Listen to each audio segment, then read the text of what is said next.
स्वागत है सभी प्यारे बच्चों का। आज हम जावेर हुसैन द्वारा लिखित सांवले सपनों की याद वाले पाठ का अध्ययन करेंगे। तो आइए शुरू करते हैं। उसके प्रश्नों और उत्तरों को देखें कैसे लिखेंगे। किस घटना ने सालिम अली के जीवन की दिशा को बदल दिया? तो उत्तर होगा, एक बार बचपन में सालिम अली मामा की दी हुई एयरगन से खेल रहे थे। उसी समय एयरगन से एक गौरैया घायल होकर गिर पड़ी। इस घटना ने सालिम अली के जीवन की दिशा को बदल दिया। सालिम अली गौरैया के विषय में जानना चाहते थे। तब मामा ने उन्हें नेचुरल हिस्ट्री सोसाइटी BNHS जाकर गौरैया की पूरी जानकारी प्राप्त करने को कहा। वहां जाने के बाद उनकी रुचि पूरे पक्षी संसार की ओर मुड़ गई और वे पक्षी प्रेमी बन गए। तो ये मुख्य घटना थी कि बचपन में उनकी एयरगन से एक गौरैया को घायल हो गई थी और उस गौरैया की देखभाल में वो ऐसे रमे कि उसके बाद उनको पक्षियों से प्रेम हो गया।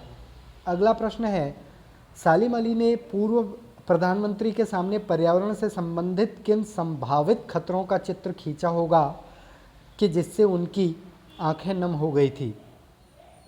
तो उत्तर होगा, सालिम अली ने पूर्व प्रधानमंत्री चौधरी चरण सिंह के सामने केरल की साइलेंट वैली में पर्यावरण संबंधी खतरों की बात उठाई होगी और उससे होने वाली क्षति से अवगत कराया होगा। उस समय केरल पर रेगिस्तानी गर्म हवा के गर्म झोंकों का खतरा मंडरा रहा था, जिससे वहाँ के का पर्यावरण दूषित हो रहा था। दोनों ज़मीन से जुड़े इंसान थे, उन्हें वातावरण की सुरक्षा का पूरा ध्यान था। पर्यावरण के दूषित होने के खतरे के बारे में सालिम अली की चिंता देखकर उनकी आंखें नम हो गई। तो चौधरी चरण सिंह की जो आंखें नम होने का कारण था कि उनकी जो सालिम अली की जो चिंता थी पर्यावरण के प्रति, उसको देखकर हो गई, भावुक हो गए वो। लॉरेंस की पत्नी फ्रीडा ने ऐसा क्यों कहा होगा कि मेरी छत पर बैठने वाली गौरैया लॉरेंस के बारे में ढेर सारी बातें जानती है? तो उत्तर होगा, लॉरेंस की पत्नी फ्रीडा जानती थी कि लॉरेंस को गौरैया से बहुत प्रेम था। वे अपना काफ़ी समय गौरैया के साथ बिताते थे। गौरैया भी उनके साथ अंतरंग साथी का जैसा व्यवहार करती थी। अंतरंग मतलब जो एक गुप्त होता है, जो अंदर मन की बात जिसको बताई जाती है, उसको अंतरंग साथी कहा जाता है।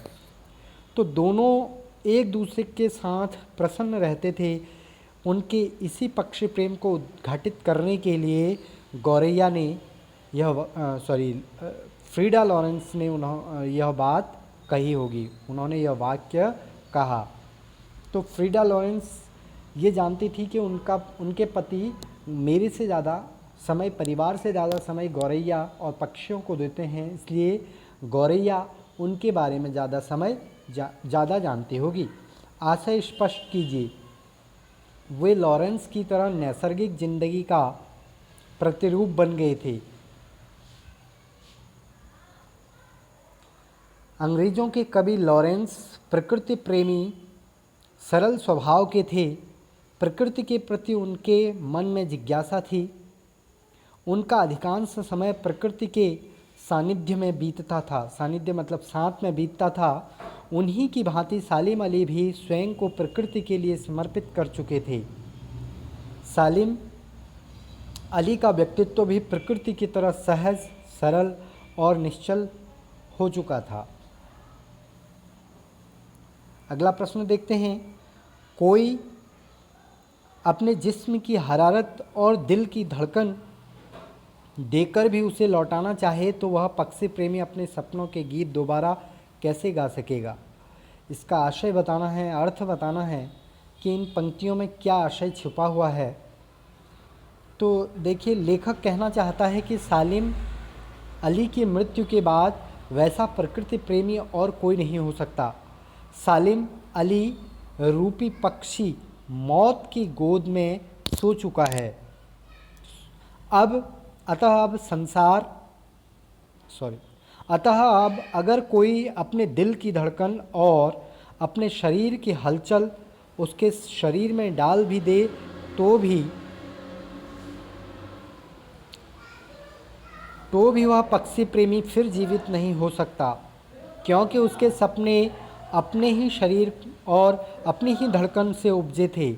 आशा यह है कि मृत व्यक्ति को कोई जीवित नहीं कर सकता। सालिम अली जैसा पक्षी प्रेमी प्रयास पूर्वक उत्पन्न नहीं किया जा सकता, वे मौलिक थे। सालिम अली प्रकृति की दुनिया में एक टापू बनने के बजाय अथाह सागर बनकर उभरे थे। सालिम अली प्रकृति के संसार में नई खोज करने के लिए निकले थे। उन्होंने संसार को किसी सीमा में कैद नहीं किया। टापू बंधन तथा सीमा का प्रतीक है, जबकि सागर की कोई सीमा नहीं होती है। उसी प्रकार सालिम अली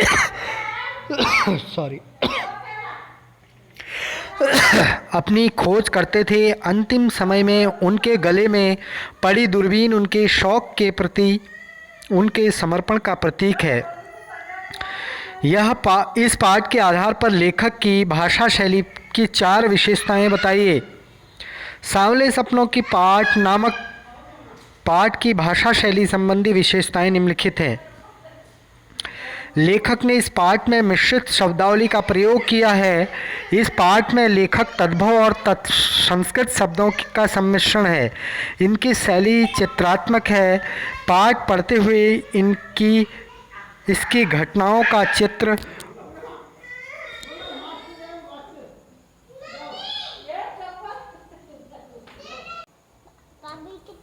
इस पाठ में लेखक ने सालिम अली के व्यक्तित्व का जो चित्र खींचा है उसे अपने शब्दों में लिखिए। सालिम अली अनन्य प्रकृति प्रेमी थे।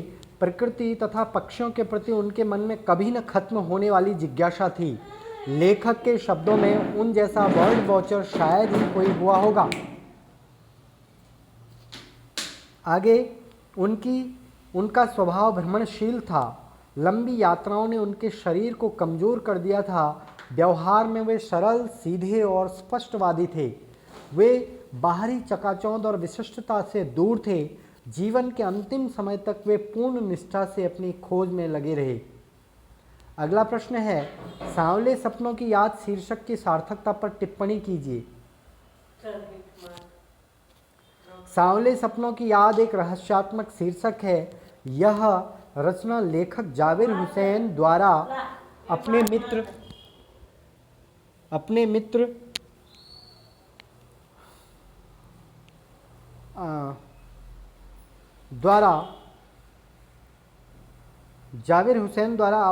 सालिम अली की याद में लिखा गया संस्मरण है।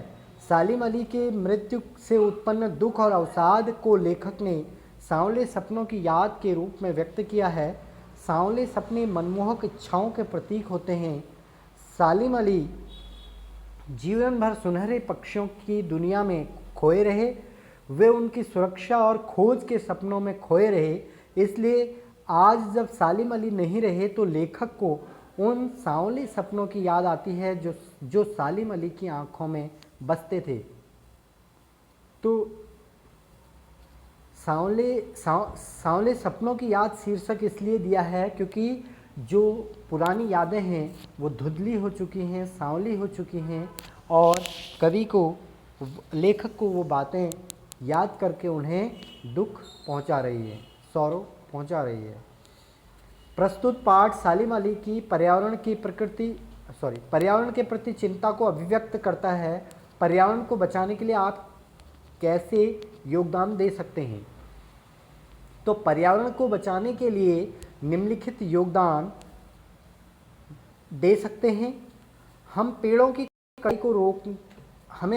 की कटाई को रोकना होगा। वायु को शुद्ध करने के लिए पेड़ पौधे लगाने चाहिए। प्लास्टिक से बनी वस्तुओं का कम से कम प्रयोग करेंगे। जल प्रदूषित नहीं होने देना चाहिए। फैक्ट्रियों से निकलने वाले दूषित पानी तथा कचरे का उचित तरीके से निपटारा करेंगे। उत्सवों से उत्पन्न होने वाली तेज़ आवाज़ को रोककर हम ध्वनि प्रदूषण रोक सकते हैं। तो ये थे महत्वपूर्ण प्रश्न इस पाठ के। सभी स्टूडेंट, सभी छात्र इनको बार बार देखें, बार बार सुने, तो इससे आपको याद हो जाएगा और लिखने में आसानी होगी। क्योंकि कहा जाता है कि स्वयं याद करने की बजाय आप पाठ को सुनकर, प्रश्नों को सुनकर और देखकर याद करेंगे तो ज़्यादा जल्दी याद होगा। और अगर पसंद आया हो तो लाइक करना ना भूलें और चैनल को सब्सक्राइब अवश्य करें।